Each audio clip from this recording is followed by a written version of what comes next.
welcome back. We have been grappling with the question of self-love and loving others. So I'm here with Anne. I just want to collect a few of her thoughts on this idea of self-love, loving others, and loving yourself. What do you think about that? I feel like the focus whenever the verse says, do unto others as you'd like them to do unto you, one, and the second verse of Jesus says, love your neighbors as you love yourself. Yes. Exactly. Those two, the focus of the verse is others, not self. Yeah. I don't negate the fact that, God gives us, like, because of our knowledge of Him and His love for us that leads us to obedience, then yes, we get the capacity to be able to love others. But the focus should never be on self, because I feel like it then negates the verse in Philippians 2:3 that says, do nothing out of selfish ambition or vain conceit, but in everything consider others greater than yourself. Well, I want to agree with your idea on this, because we need to imitate Christ in loving others. But then when Jesus says, love your neighbor as you love yourself, I'm asking myself, why would Jesus assume that we already love ourselves? So what is the measuring stick of love? Of course, the measuring stick of love is Christ. It can't be us. Like, we can't start by saying, actually, because of how I love myself, then I can love myself. Because we are flawed as human beings. My love can never be enough. Like, me loving myself can never be perfect. And that's not the standard by which I can love others. Because this is my other question to you. In what place or in how Jesus lived his life, where can you tell me that you can say, here Jesus loved himself? I don't see any. But honestly, would you say then he doesn't love himself? Just love himself. But what we see, the evidence is his love to others. Like, that should be the focus. That's my point. Even in loving ourselves, actually, that's why I go back to saying, when Jesus was saying this statement, the focus is others. Even how he lived his life, yes, we would not say that now he didn't love himself, but the focus was always outward, towards others. Well, that's very true. I don't negate anything that you However, I'm trying to bring the idea of loving yourself, because how do you express love to others, or how would you want people to deal with you? Do we say that is love or something? I think, first of all, what is love? Love takes us to 1 Corinthians 13, where we get to know what is love. And actually, the funny thing is, 1 Corinthians 13 starts with all these things. If I gave to the poor, if I shouted, if I praised the Lord, but had no love for others, then it is nothing. Like, the focus is never self, is my point. Well, I'm not saying don't love yourself, Shadrach. I'm saying never figure a point where you're like, so to what extent? I love myself. To what extent? Whenever you start thinking about, for instance, whenever we talk about loving self and loving others, it's usually in a place of, I won't do this for them because I love myself. Never get to that point. Yes, that's my point. Don't get to the point where you now consider others. You're like, no, I'm doing this for me. So then, in you doing it for you, you end up not taking care and loving others. Well, I know the whole idea of Christianity is about agape love, self-love, being other-centered and not self-centered. But I'm just wondering, if I'm not loving myself, how am I going to express my love to others? How am I going to express my love to you? Question. If I'm unable to forgive myself, good. If I'm unable to feed myself, very good question. What is the source of your love? Exactly. It is.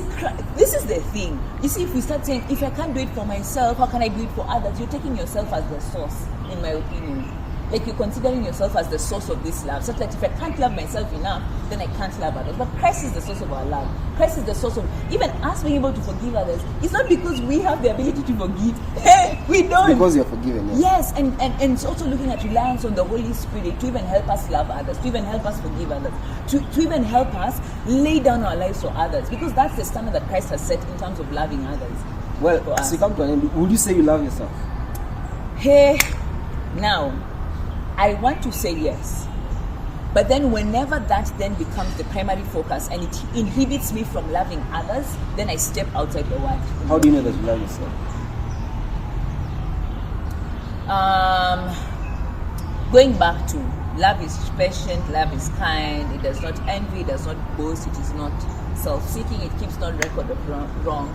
Well, I wouldn't say my love for myself is perfect according to that, but I feel like once in a while, I think I am kind, hopefully, kind to myself and patient to myself.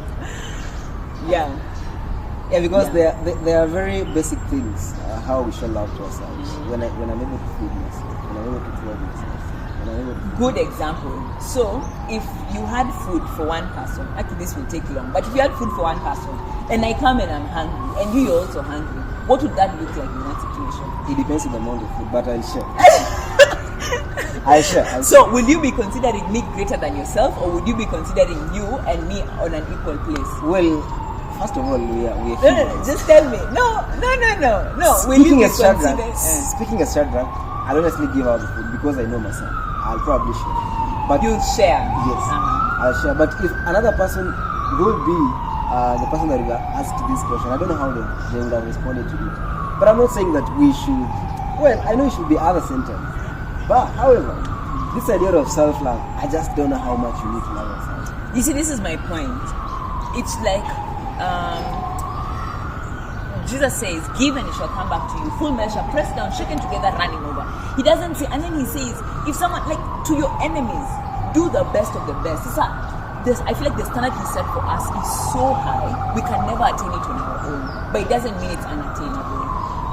Very true. But this Exactly. is my last comments on this. I don't know what you comment about, but the whole idea of self-love, I think when it becomes about selfishness, self-centeredness, and pride, that is when we say that is not healthy living in terms of love. Because when you read Romans 12:3, when Paul says, "Do not consider yourself higher than you should, you ought to." What is he addressing in that particular verse? Probably is addressing pride, self-centeredness, selfishness, and all those things. But I'm not saying, I would say we need to imitate Christ in love, being other-centered in love. However, we should love ourselves. Because if I do not love myself, healthy, loving yourself healthy, then I'm unable to express my love to you. Okay, we'll finish by saying this. We can't. I don't agree with his stance. I do agree that you need to love yourself, but I feel like the standard is Christ, and there's no place you can actually tell me that, oh yeah, Christ alijipenda hapa. Anyway, my question to you: what are your thoughts? Is self-love, in the sense of you really need to seriously think about and focus about how you love yourself? What kind of standard did Christ set? Is my question. Yeah. So, what does self-love look like versus Christian, Christ-like love? Yeah. Food for thought. That's what you think. Yeah.